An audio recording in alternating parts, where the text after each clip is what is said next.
আসসালামু আলাইকুম, শুভ বিকেল সবাইকে। আজকে রান্না করবো হচ্ছে কাঁকরোল আলু দিয়ে হচ্ছে মাছ। যেহেতু আমার মানুষ দুইজন, সেহেতু হচ্ছে দুইটা মাছ রান্না করলে এক বেলা হয়ে যাবে। জাস্ট কাঁকরোলকে আমি এইভাবে কেটে নিয়েছি, আমি এর বিচিটা আমি ফেলে দিই নাই। বিচিটা কামড়া খাইতে আমার কাছে ভালো লাগে, সেজন্য আমি ফেলে দিই না এটা।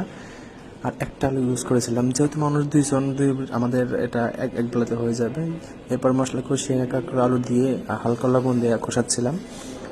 আমি লাস্টের দিকে হচ্ছে একটু আদা দিই, তাহলে একটু ভালো স্মেল আসে এবং খেতে ভালো লাগে এটা। এরপর হচ্ছে আর একটু ভালোভাবে কষিয়ে আমি এরপর পানি দিয়ে দিলাম। এটা কিন্তু কিছুক্ষণ পর পর হচ্ছে নেওয়া, সো এটা হালকা সিদ্ধ হয়েছে। এরপর হচ্ছে পানি অ্যাড করে দিলাম। পানি ফুটে আসলে হচ্ছে আমি মাছ অ্যাড করে দিব। আবার একটু ঢাকনা দিয়ে ঢেকে দিব। এরপর হচ্ছে কি ঢাকনা দিয়ে আমি হচ্ছে বেশ কিছুক্ষণ সিদ্ধ হতে দিব। প্রায় ঝোলটা ফুটে আসছে। এরপরে হচ্ছে একটা মাথা এবং একটা লেজ, এটা দিয়ে দেবো।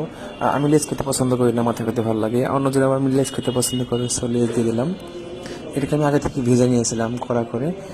নতুনভাবে হচ্ছে আমি কাঁকরোল দিয়ে প্রথম মাছ রান্না করতেছি, জানি না কেমন লাগবে।